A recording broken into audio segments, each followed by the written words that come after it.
Assalamualaikum warahmatullahi wabarakatuh. Baik, tetap semangat anak-anak semuanya untuk belajar. Di pertemuan pramuka kali ini kita akan melanjutkan pembahasan tentang pertolongan pertama pada kecelakaan. Nah, untuk kali ini kita akan membahas tentang pertolongan pertama pada patah tulang. Patah tulang itu umumnya disebut dengan fraktur. Jadi sebutan dari patah tulang di istilah medisnya itu adalah fraktur dan digolongkan menjadi dua macam. Yang pertama fraktur tertutup dan fraktur terbuka. Nah, fraktur yang tertutup itu adalah fraktur atau patah tulang yang tidak sampai keluar menembus kulit. Jadi patah tulangnya atau tulangnya yang patah itu tidak kelihatan dari luar kulit.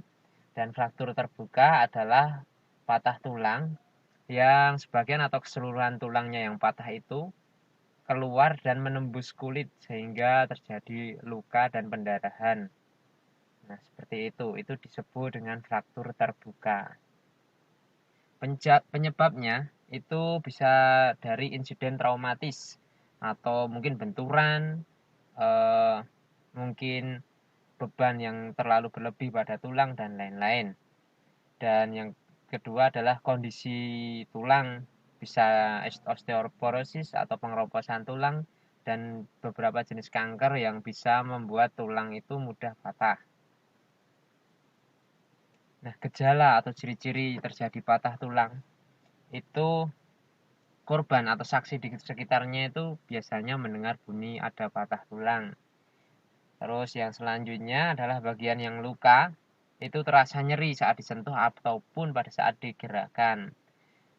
Selanjutnya yang ketiga adalah gerakan yang di luka itu tidak normal atau tidak seperti biasanya atau bahkan mungkin malah tidak bisa digerakkan sama sekali.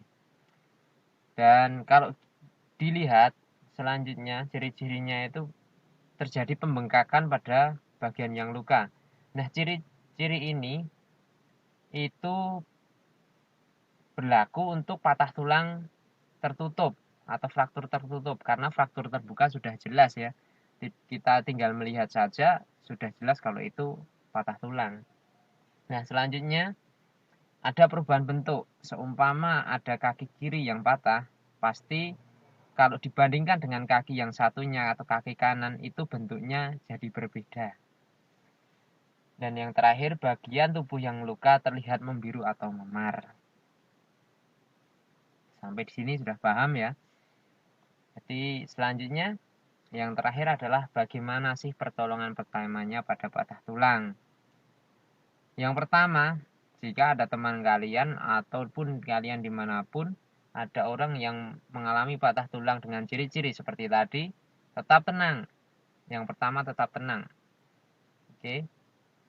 Terus yang selanjutnya, jangan berusaha mereposisi tulang atau mengembalikan tulang pada posisi normalnya. Karena itu malah akan memperparah luka si korban. Karena apa? Prinsip kita menolong kemarin adalah jangan sampai memperparah luka si korban. Yang ketiga, jika terjadi pendarahan atau fraktur luar, itu yang pertama yang harus kita lakukan adalah hentikan pendarahannya terlebih dahulu. Karena jangan sampai pendarahan itu terjadi terus, nah itu akan berbahaya sekali. Lama-kelamaan darahnya keluar terus, nanti akan kekurangan darah. Yang keempat, rest atau istirahatkan bagian yang luka atau yang patah tulang. Seumpama kaki atau tangan, jangan sampai tangan itu bergerak atau merubah posisinya. Dengan cara apa? Dengan cara pembidaian atau bisa kalau kalian sebut biasanya kalau di masyarakat awam biasanya menyebut diplat. Nah, seperti itu dengan pembidaian seperti itu. Nah, untuk cara pembidaiannya sebenarnya ini kalau kita bahas nanti akan panjang. Karena pembidaian itu juga tidak bisa dilakukan dengan ngawur karena nanti malah akan memperparah luka si korban. Nah, ini untuk pengetahuan kita saja, untuk pengetahuan anak saja, cara mengistirahatkannya itu dengan pembidean. Atau jangan sampai, atau minimal kalian jaga jangan sampai bagian yang luka itu bergerak atau ada orang lain yang ingin menggerakkan. Itu prinsipnya istirahatkan.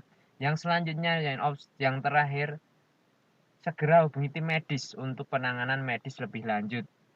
Kita bisanya cuma melakukan pertolongan pertama, dan untuk penanganan medisnya kita serahkan ke pihak yang lebih berwenang atau tim medis sendiri.